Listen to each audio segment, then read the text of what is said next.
Tov, this shiur is dedicated to Rachaleah Bas Reb Chaim Tzvi. We're in Kohelet, Perek Yud Aleph. The first pasuk, in fact, is a very well-known pasuk. Shalach lachmacha al pnei hamayim, ki b'rov hayamim timtze'ena. Okay, send your bread, which is a metaphor for doing chesed. Al pnei mayim. Even when it seems that you're throwing it on the waters, meaning there's no way that the waters will return the bread you threw, meaning the person to whom you're doing an act of chesed will repay you. Ki b'rov hayamim, because in the course of time, timtze'enu, you'll get your reward. Okay, so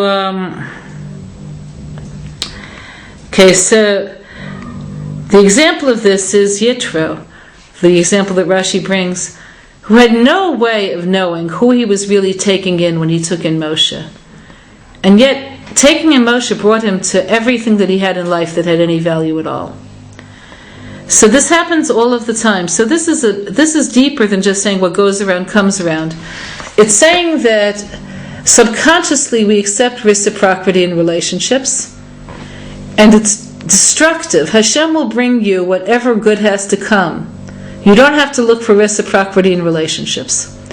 So what that means, if somebody, for instance, wants you to do them a favor, and you've done them many favors, and when you come to them, they're not there for you. Don't say, why should I do him a favor? What, am I crazy? Where was he when I needed him? No. You say, I could do this favor. I have it. I have the time. I could make the effort. It's not hard. It doesn't have to be connected to who he is. Hashem will give me repayment, either directly through him or in some other way in the course of time. So, I'll give you a personal example. When I was first a beginning teacher at Neve, I made a shidduch, and later on, the daughter of this couple married my son. Now, did I know that would happen? No. But was it worthwhile? Absolutely yes. So you don't know where things will take you. You have no way of knowing it. And there are countless stories of people who, Holocaust stories of people who did favors to neighbors who remembered them and saved their children or whatever. You don't know where it's going to go. Okay, 10 chelek l'shiva. Give a portion, and this would mean in context a large portion. Okay, your one portion l'shiva, give it to 7 people. Okay, v'gam l'shmano, or even 8 people.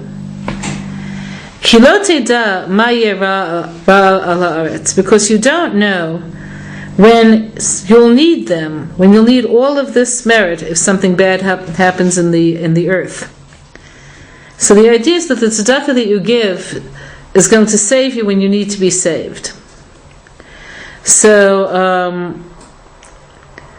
that means, first of all, concretely, before we go to the deeper side of it, there are people who are afraid, you go to the kotel. If you give one person a shekel, all of a sudden there are 10 people around you.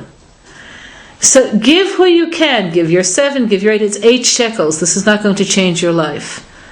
But sometimes the feeling is more frightening than the giving is harmful, if you know what I mean. You just see yourself surrounded, you feel like, well, there'll be nothing left. When in fact, the amount you're giving is really not going to change anything.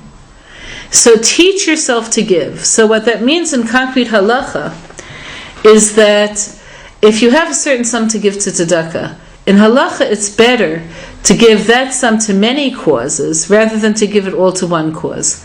Now that doesn't mean that you have to give it proportionately the same to many causes. You could give more to ones that are more relevant for you to give to, that are closer to your own reality, less to ones that are more distant, but you still are much better off making many checks than just making one check. Okay, now taking this on a deeper level. So on a deeper level, Rashi talks about Sheva Yemei Bereshis and Shmona Yemei Mila. So that means that you have to have a life in which you see 2 things at the same time.